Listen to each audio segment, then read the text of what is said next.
malam Allah ya saka ma da alheri. Ai malam ka budo. Ai malam ai tunda ka budo wannan maudu'i yau akai za a dire. Sheikh Yunus ka ajiye dukkan wasu tambayoyi ba za mu ƙara amsa wata ba, wannan za a ƙari.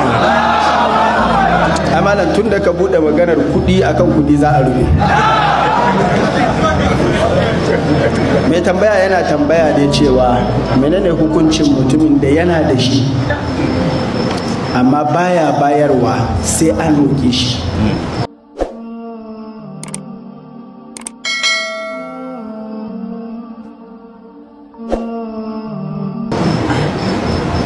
Amsa ita ce wannan mutum bai cika umarnin Allah ba. Umarnin Allah shine a cikin kudinka akwai haƙƙin mutum uku, kuma duk wanda baka bashi ba to Allah zai kama ka akan baka cika umarninsa ba. Allah maɗaukakin sarki ya ce abinda Allah ya baka, walladhina fi amwalihim haqqun ma'lumun lissa'ili wal mahrum. Allah ce daga cikin siffofin mutane waɗanda a can gaba ula'ika fi jannatin mukramun, a can gaba ula'ika humul warithuna alladhina yarithuna al-firdaus, shine walladhina fi amwalihim haqq, a cikin dukiyarsu akwai haƙƙi. Allah ya fara da haƙƙin kansu tunda ya ce amwalihim, dukiyar taka ce, don haka kai ne mai haƙƙi na farko. Haƙ wannan haƙƙi ne, kar ka bari dukiyarka ka ba wasu duka kai baka ci ba. Wala tansa nasibaka min ad-dunya, amma wa ahsin kama ahsana Allahu ilayka, kayi mubadarar bayarwa yadda Allah ya baka. Kaga kar ka ce sai an tambaye ka, in kai haka baka yi wa ahsin kama ahsana Allahu ilayka ba, don kai ba sai da ka tambaya ba Allah ya baka. Kama wannan kafin din na tashbihi ne, irin yadda Allah ya baka baka roƙa ba, haka kai ma ka bayar ba sai an roƙe ka ba. Sannan idan ka tashi bayarwa, haƙƙin farko lissa'ili ka ba wanda ya roƙe ka, haƙƙi na biyu wal mahrum wanda bai roƙe ka ba ma ka bashi. Idan baka ba wa wanda bai tambaye ka ba, ka gama cika wannan aya.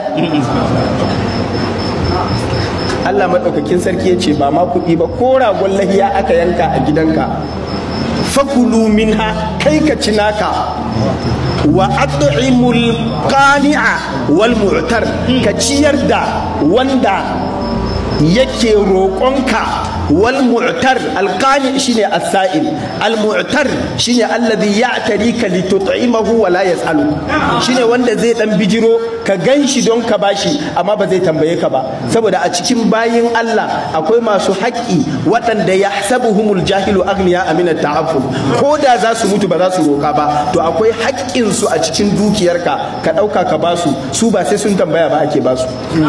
Akwai mutumin da duk talaucinsa wallahi ba zai faɗa ba, lakinnahu ya'tar, sai dai ya nuna maka alama, ya zo ya biyo ta wurin kai, in kana da hankali ka san ya kamata a bashi.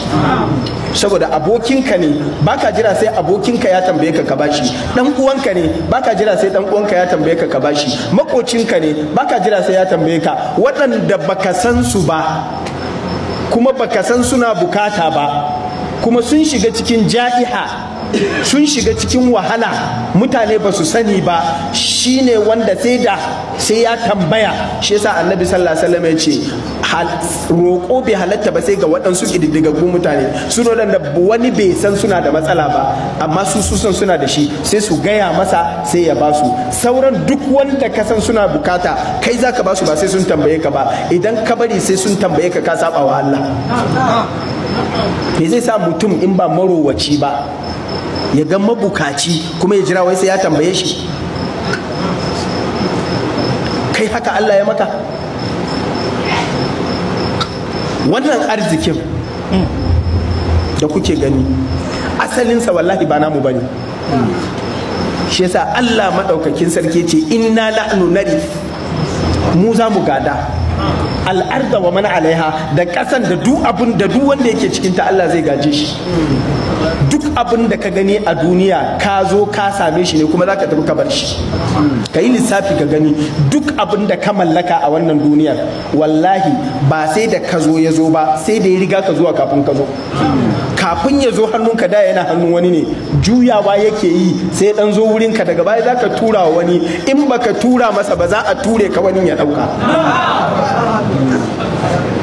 Idan abinci ka ci, wannan abincin jikan wani abincin ne da shuka aka rika yi ya rika fitowa, waɗansu sun cinye iyayensa, ka zo kana cin ɗan, wasu za su ci jikan. Idan abun hawa, idan gida, daga nan duniya aka ɗebi karafunan, aka ɗebi ƙasar aka yi, ƙasar ta riga ka zuwa, ƙarfen ya riga ka zuwa, wa anzalnal hadid, tun da ƙarfen yana nan, kuma za ka mutu ka bari ya sake konewa, a sake narkawa, a kera wata motar wani kuma ya hau. Asalin abin da ka gani a duniya, duk abin da ka gani nan asalinsa ba naka bane. Shi yasa Allah ce wa atuhum min malillahi, ku ba su kuɗin Allah, ai ba naku bane. Kai ka kawo kuɗin duniya ka jira wai sai an roƙe ka Allah gaba ta mala.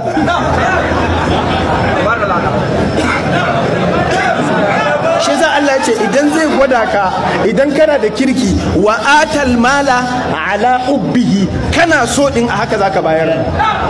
Ai wanda zai yake so ya bayar shine wanda ko ba a tambaye shi ba. Kuma lokacin da Nana Khadija yanzu a karatunmu ta ce wa taksibul ma'dum, al ma'dum yana jira sai wanda ya roƙe shi ne, duk wanda baya da shi kana bashi.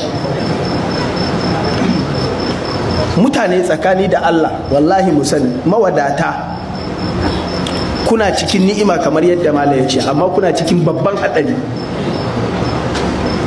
Wallahi idan Allah ya baka kuɗi ko mai yawa ko kaɗan, ba abin da za ka yi nadama a kansa a wannan duniya kamar kuɗin da aka baka baka yi amfani da shi ba.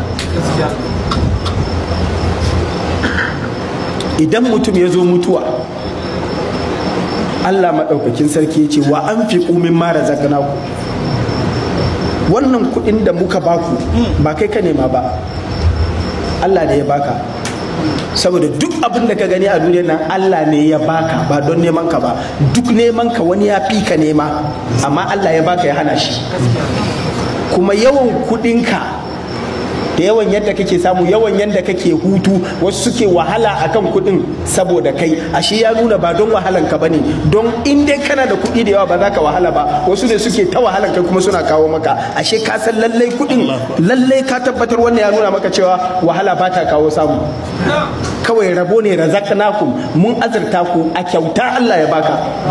Sai Allah ce min qabli an ya'tiya ahadakumul maut, karka yadda baka ci amfani da damar ka bayar ba, shine wa anfiqu, ka bayar. Amma yace idan mutuwa ta zo wa mutum, to nadamar da zai yi, ai laifuffuka a duniya suna da yawa, abinda mutum zai iya nadama a kansu suna da yawa. Ya hasrata alama farrabtu fi jambillah. Amma in mutum ya zo mutuwa, babbar nadamar da zai yi shine ina ma da na samu dama ba da kuɗi, fa yaqula rabbi laula akhartani. Mutum zai ce ya ubangiji ka jinkirta mun. Ai ya san da cewa ba abin da ya fi cika mizani kamar yawan tasbihi. Kaga da tasbihi zai yi, inda zai ce a jinkirta masa, ai ya san in lada ne ba abin da ya fi sallah lada, amma ba sallah zai yi ba. In aka ba shi dama fa as-saddaqa, Allah ka bani dama sai in yi